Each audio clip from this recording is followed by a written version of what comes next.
En esta segunda presentación lo que vamos a explicar es la salida de datos y los tipos de datos que existen en Java, los tipos de datos primitivos. Para que se hagan una idea lo que hemos nosotros trabajado en el lenguaje C. ¿Ya? Recuerden que en el lenguaje C nosotros podíamos generar salidas mediante la opción printf, ¿verdad? O la instrucción printf. En Java, si se fijan, como han notado durante el curso, que ha cambiado, ¿verdad? Es un poco extensa la instrucción, ¿ya? Y el concepto de salida se denomina por la instrucción system.out.println.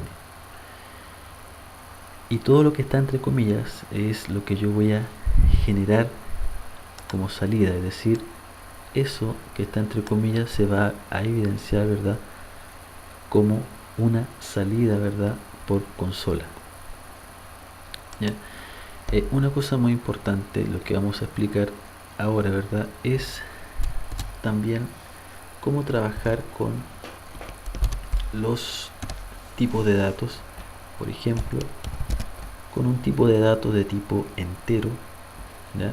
Recuerden que la sintaxis es exactamente lo mismo que en C, tanto la declaración como la inicialización, ¿ya? Yo puedo declarar números enteros, puedo declarar una variable de tipo char llamada, por ejemplo, letra,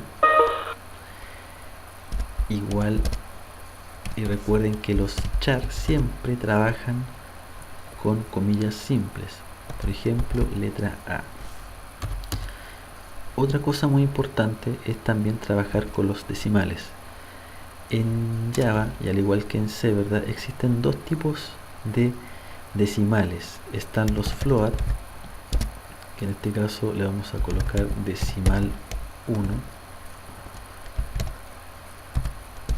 y la forma de inicializar un float es de la siguiente manera. Por ejemplo, 10.5, si yo coloco un punto y coma, NetBeans me va a indicar inmediatamente, ¿verdad?, que hay un problema, ya que el indicador que aparece en la parte superior derecha, ¿verdad?, me está indicando que hay un error, ¿ya? Cuando están en rojo, el proyecto no se va a ejecutar. Cuando yo trabajo con float, tengo que indicar que ese elemento es float. ¿Y cómo se especifica? Con una F al final, ¿ya?, de esa manera. Y la otra forma de trabajar los decimales, que es la que aconsejo yo para no confundir y generar posibles errores, es el double, ¿ya? El double es un decimal 2, ¿ya? Y también puedo guardar, por ejemplo, el 10.7, por ejemplo. Y aquí no hay necesidad de colocar una F al final. Se pueden estar preguntando entonces cuál es la diferencia de trabajar con float o double. Simplemente en que los float pueden almacenar cierta cantidad de números, ¿ya?, por ejemplo 100, y el double puede almacenar mucho más, por ejemplo 500. Entonces, cuando yo trabajo con operaciones matemáticas y números elevados, lo más factible es utilizar el double, ¿ya? Existe también otro tipo de datos llamado long, por ejemplo, número igual 20, por ejemplo, ¿ya? Y es exactamente el mismo concepto que el entero. Es decir, el entero me puede almacenar en esa variable i una cantidad de datos, ¿ya?, numéricos. Y el long obviamente es de tipo entero, pero me puede almacenar mucho más datos, ¿ya? Entonces yo puedo trabajar con enteros, puedo trabajar con long, que es el mismo concepto, pero voy a almacenar mucho más datos. Y el decimal y el double es exactamente lo mismo, ¿ya? Trabajo con decimales, pero va a depender del rango con el que yo quiera trabajar. Entonces siempre aconsejo enteros o long, da exactamente lo mismo, pero en el caso de los decimales prefiero que trabajes con double. ¿ya? Una cosa muy importante también es cómo yo voy a generar una salida, ¿ya? Por ejemplo, si yo quiero imprimir todos estos datos que hemos colocado, ¿verdad?, en la función principal, ¿ya?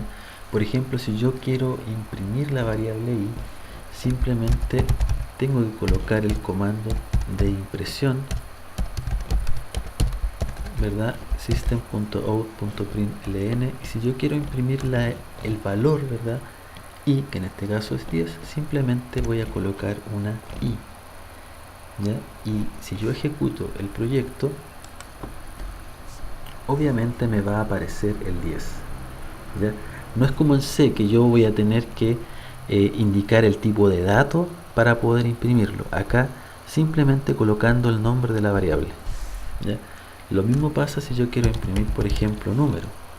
Si yo quiero imprimir número y ejecuto el proyecto, me va a aparecer el valor que tiene, ¿verdad?, la variable número. Si yo imprimo, ¿verdad?, letra, me va a mostrar por pantalla al momento de ejecutarlo, ¿verdad?, la letra que tiene almacenado, ¿verdad?, esa variable. Lo mismo pasa con el decimal 1. Si yo lo ejecuto,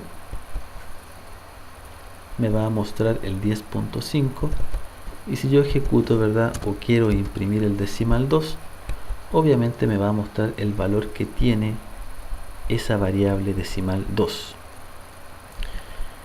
¿verdad? De esa manera. Yo puedo imprimir también más datos. Por ejemplo, recuerden que lo que está entre comillas dentro del println es lo que se va a visualizar por pantalla. ¿Qué quiere decir esto? Que si yo puedo poner, por ejemplo, el valor de i es igual, de esa manera, si yo quiero juntar el mensaje que quiero ingresar o que quiero mostrar por pantalla junto con el valor de alguna de estas variables, ¿ya?, que en este caso quiero imprimir la variable i, es mucho más cómodo trabajarlo. ¿Por qué? Porque yo simplemente con el operador más, ¿qué es lo que hace? Me va a juntar, me va a indicar que después de esa frase va a venir una variable, pero no, yo no voy a mostrar la i, sino que voy a mostrar el mensaje, y después, ¿verdad?, me está indicando que voy a mostrar el valor de i, que en este caso es 10. Es decir, si yo ejecuto el proyecto, obviamente me va a mostrar el valor de i es 10.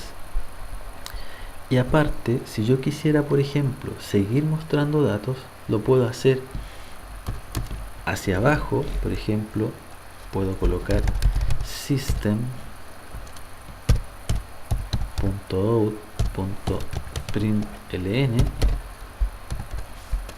y puedo mostrar, por ejemplo, la letra A, por ejemplo. Entonces,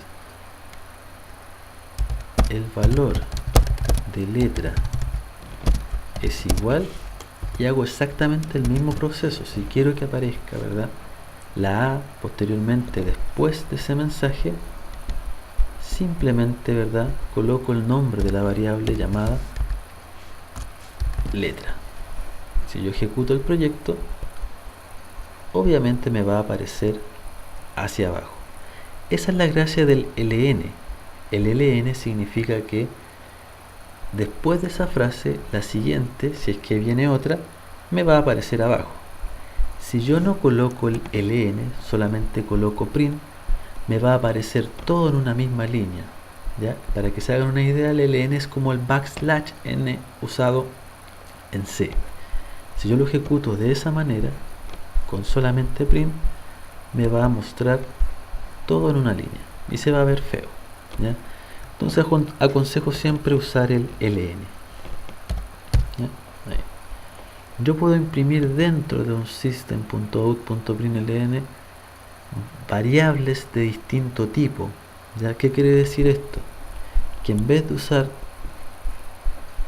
por ejemplo, si yo quiero imprimir todos estos datos, voy a tener que usar 5 println, pero yo lo puedo usar también de la siguiente manera: más, ¿ya?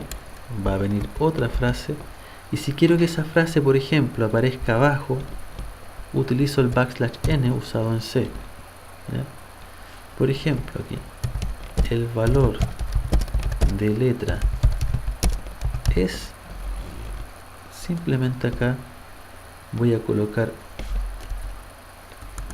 letra es igual,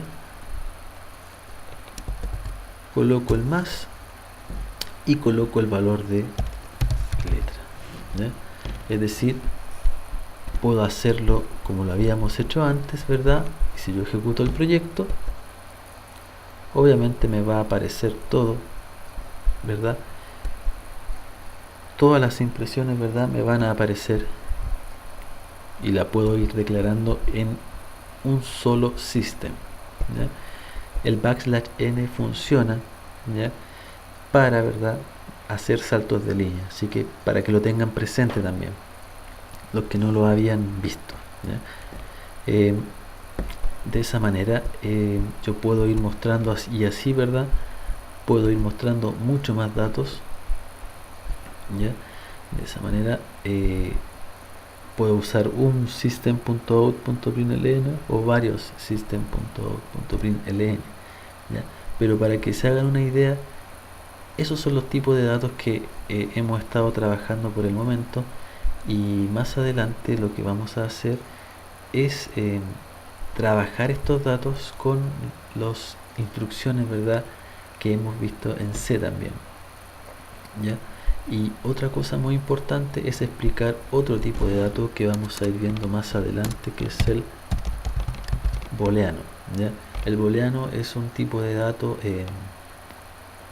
que tiene dos valores, verdadero o falso, ¿ya?